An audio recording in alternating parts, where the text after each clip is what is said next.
Hi guys, good evening. Wala akong vlog ngayon guys, pero nag-live ako kanina. Ayan, taas kamay sa mga hello, shout out guys sa mga nakasama ko diyan kanina. Ayan, mag-say present. Inutusan. Kung andun kayo kanina sa sa live. Parang ano lang naman yun guys. Like 20 to 30. Tapos yung iba dumadaan lang. Ayan. And ito nga, dito na ako sa bahay. Niluto ako ng dinner namin. Bango na nak. Bango. Ayan, so ito yung halaan. May mga namatay na dyan. Hindi ko na sinama yung mga bukas na. So, okay na to. Ano naman ito doon nak? Ayan guys, inano ko lang siya sa bawang, sibuyas, ginger. Tapos, yun.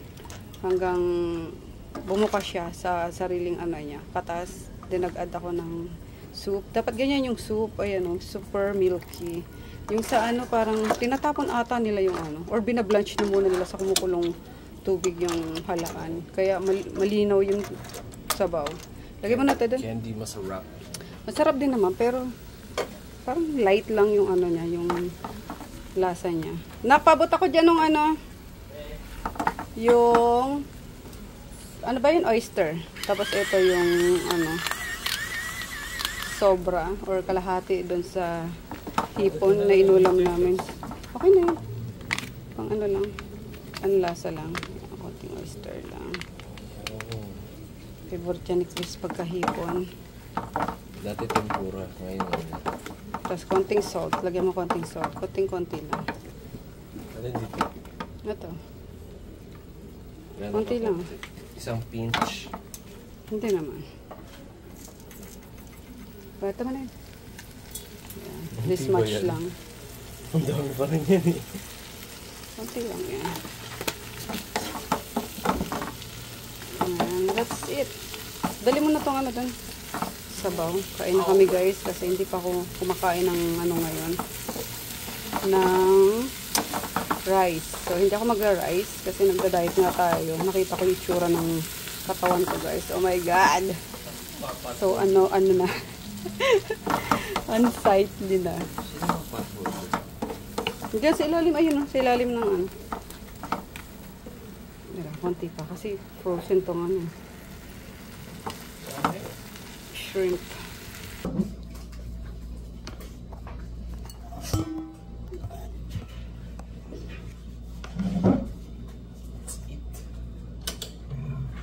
Oh.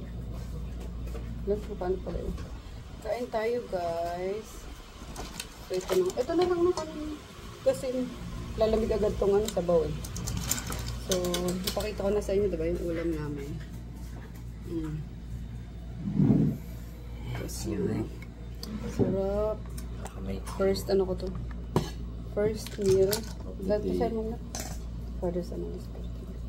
Bless us, O Lord, and this thy gift which we are about to receive from thy bounty to Christ our Lord. Amen. Kain tayo. Kain tayo. Sinasawin ang ulan. Thank you sa mga sumama kanina guys sa live. Na-enjoy ko.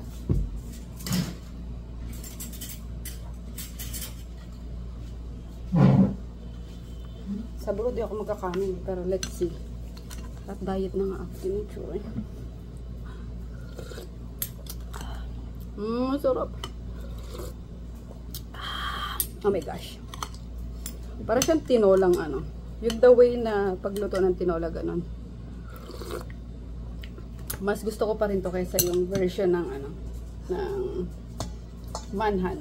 Pero masarap din yun. Ayun naman very light and alam mo yun? Very light lang na sabaw. Ito sobrang paano pa sabihin yun? Yung malasa talaga. Savory siya. Umami. Wala kasing kaluluwa ng halaan eh. Oo, kasi dahil siguro malinaw nga yung sabaw. Ganun yung pinakakatas ng halaan. Wali. So, yan lang yung kanin ko guys. Super on diet tayo. We have here yung lagayan ng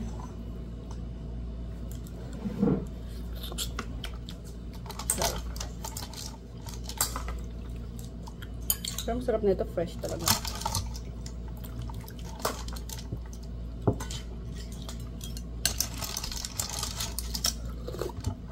Ang sarap.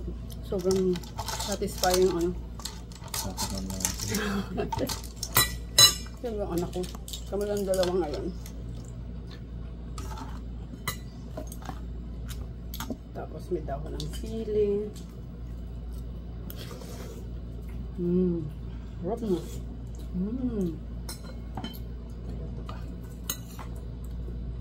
Ayan, sa hipo naman guys, hindi ako mahilig. Yung ulo lang sa akin, kaso yun ang makolesterol daw sabi ni Mama.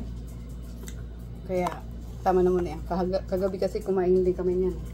Sinigang yung ulam namin. Puro ulo yung inano ko. Sarap. Kahit sabaw lang.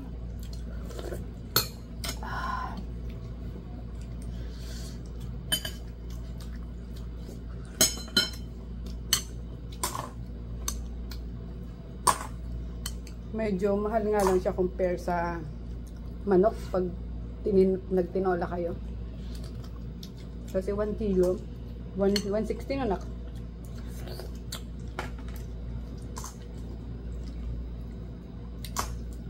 Puro shell. Mabigat yung shell eh. Pero yung kung lasa yung hanap nyo guys, perfect to. Mas masarap to kaysa sa manok. At tahong. Bakit? Sarap din tahong? Gusto mo din? Naku, hindi. May difference kasi yung lasa nila. Pero sarap talaga. Mas nasasarapan ko pa rin yung ano, halaan. O diba? Wala tayong vlog kanina. Kaya, food, ano na lang, mukbang. Tapos maraming luya. Oh my gosh. My gosh. My gosh.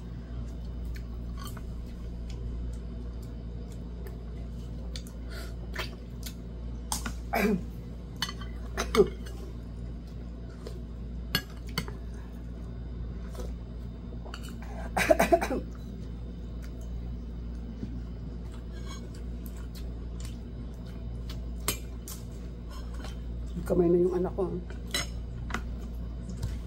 Ay, sorry. Ayun yung higop. Sarap.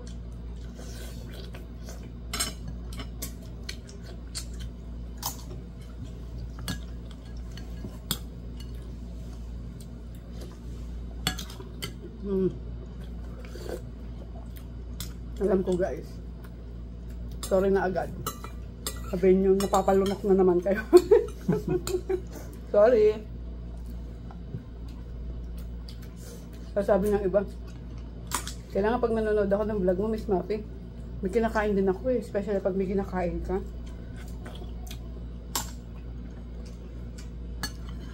Sarap guys, I swear.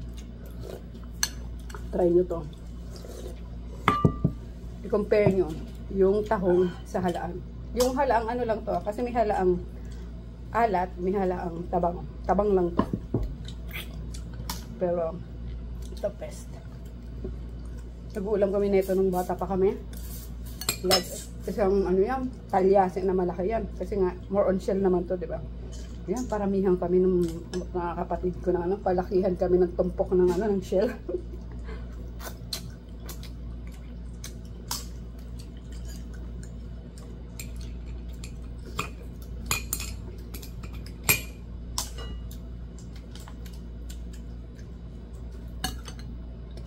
Pero yung mga patay na nito sa ang tawag sa dalampasigan, babaho. Parang ano lang din. O, diba? Konti lang yung rice kanina na pa-rice ulit. Pero at least, first rice ko to guys.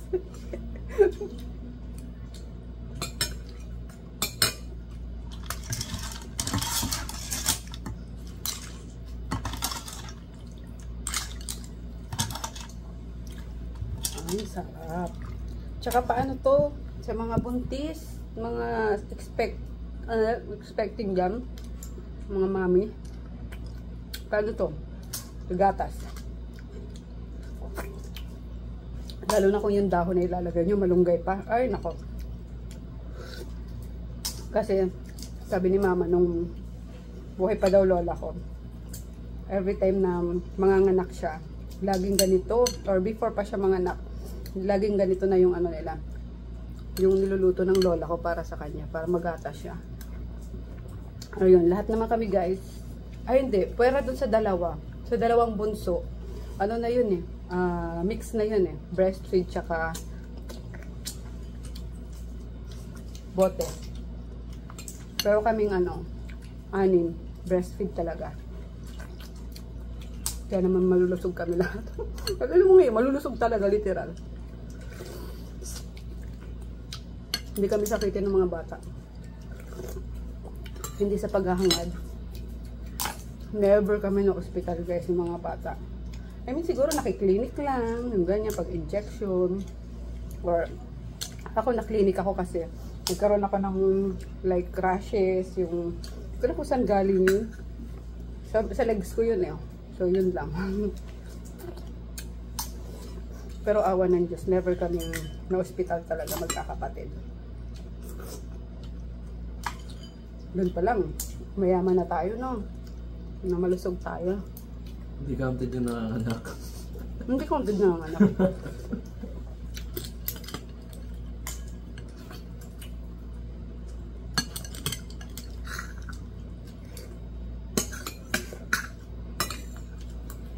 Ay, si Mika pala, pero hindi naman na hospital. Like, na clinic lang, guys. Ayan. Sorry, ganito na lang yung vlog natin, ha, habang kumakain kami. Ganito na lang ako. Parang naalala ko, no, pa 1 year old na si Mika. Tapos, palibasa si mama kasi, nagtitinda ng mga gulay, mga lutong gulay, ganun, mga ulam. Kumbaga, napapabayaan niya si Mika na akala niya, tulog lang ng tulog. Yung pala, parang wala na rin siyang gatas. Wala na palang nadidedeng gatas si Mika. Kaya, parang hinang-hinaan na pala yung bata. Kala ni mama, okay lang na tulog lang ng tulog. Hanggang parang pag, ano niya siguro, na mahina na si Mika yung ganun. Yun, sinugod yun sa, ano, sa pedya. Ayan. May pedya din kami nung kahit mahirap kami. Pero, yung pedya ng ano talaga, ng, ano yun? Ako ba hindi ba ako na-hospital dati? 1 beses. Ay, 2. About time. Yun yung naano ka ata, no? Nag-diarrhea ka. Naalala ko yung isa. Nakatapa ko ng pako. Pwera pa yun? Ha? Pwera pa. Saka? So, ayun. Kamunti ka na si Mika. Kaya niloloko namin yan eh. Nakumit, kamunti ka ng mategi. Bata ka. Grabe naman kayo. Oo, kasi sabi ng ano, ng pedya, kung hindi daw naagapan guys, possible nga na mamatay yung ano, yung kapatid ko. Kasi sobrang hinang-hinanay niya na wala na pala siyang, kahit daw pala, kahit umiyak, walang naririnig si mama kasi sobrang hinaanan ni ano, ni Mika. Kaya love namin yan si Tita Mika, bunsong babae. Kamuntik ng mategi ng bata pa. Kasi yun naman, parang, ayun nga, di pala pansin ni mama na wala na siyang gatas. Yung wala nang nadidede si Mika. Dumidede, pero wala na palang nadidede. Kaya nanghina siya. So, ayun lang. Share ko lang.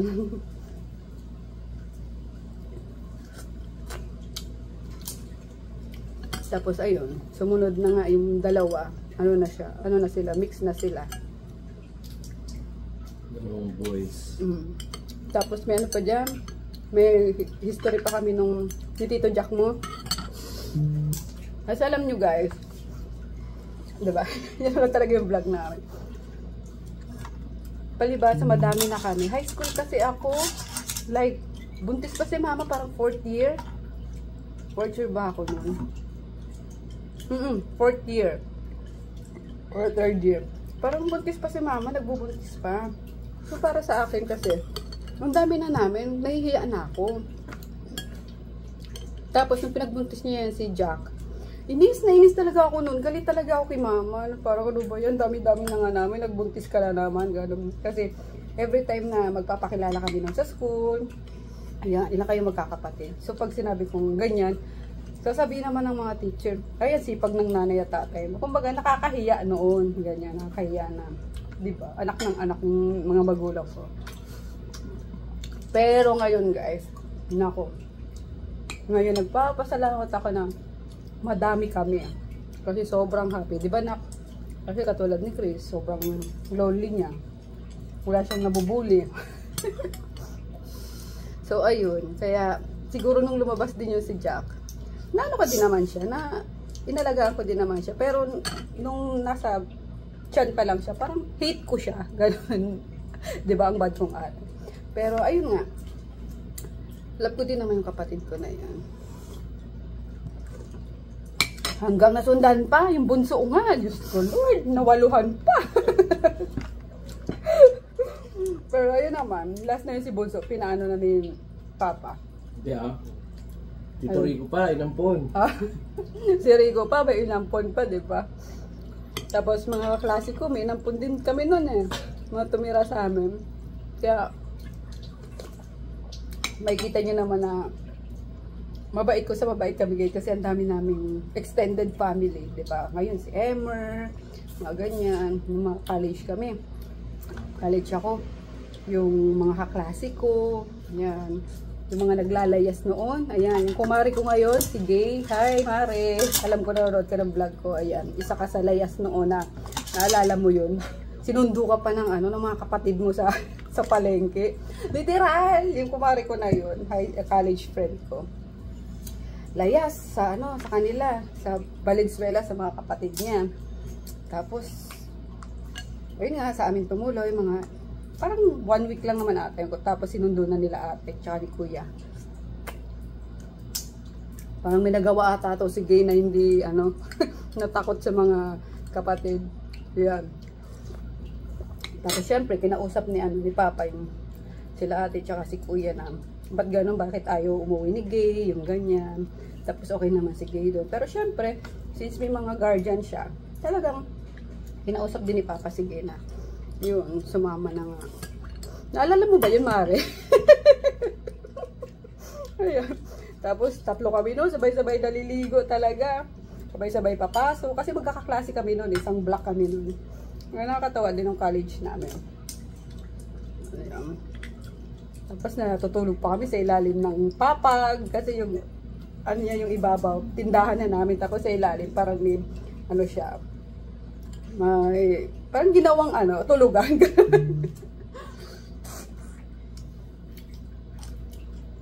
So walang cut-cut to guys. Kwentuhan habang kumakain kami ng anak ko. Ngayon. Ang dami na nga eh. Ha? 8 kayo. Ngayon naging 12 na yung mga anak. Tapos yung 13 na. Ay! Nga pala, may bagong anak sa tita na yun. Bagong baby eh. So 13 na yung ano, apo ng mga magulang ko guys. Hindi, 14 May. Bakit? Sa Eco, nampun na natin. Sa Eco. Ngayon, yung ano din niya, yung kaklase nila. Best friend niya. Lagi niyang kasama. Hindi kami mahiwalay nun. Parehas kami Adamson. Hindi mahiwalay hanggang pag-college. Okay lang yan, ingatan niyo yung friendship niyo. Kasi pag tumanda kayo, parang since wala kang kapatid, si Eco yung ano mo, matatakbuhan mo. Si Eco ba may mga kapatid? Kasi hindi niya close yung kapatid niya. Lagi magkaaway. Wala naman talaga pag ano ka.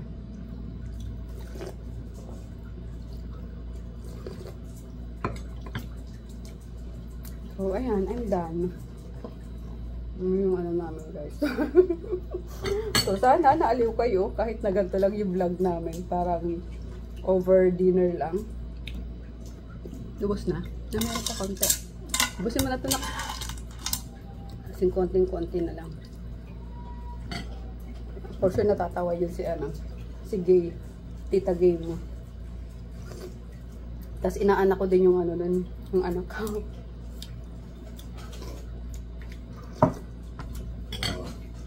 Sarap. Simple lang yung ulam namin guys, pero napakasarap talaga. Ito gusto namin ulamin niya ko. Sa ano? Ano ba? Magpabili ka kay Ate Jean sa ano. Pagkaso bababa pa ng palengke. Bumili na kayo dito. Tapos i-ano nyo lang, yung cooler. Lagyan nyo ng maraming yelo. Tapos paluto mo kay Ate Jean sa bahay. Alin? Ganito. Saan ulamin sabi mo? Ba't siya ito dyan papapaluto ko? Ikaw na lang. Sige. Ano naman ang magluto? So, yun lang guys. Nabusog kami. Nabusog ako. Kami. Habang nagipagkwentuhan sa inyo.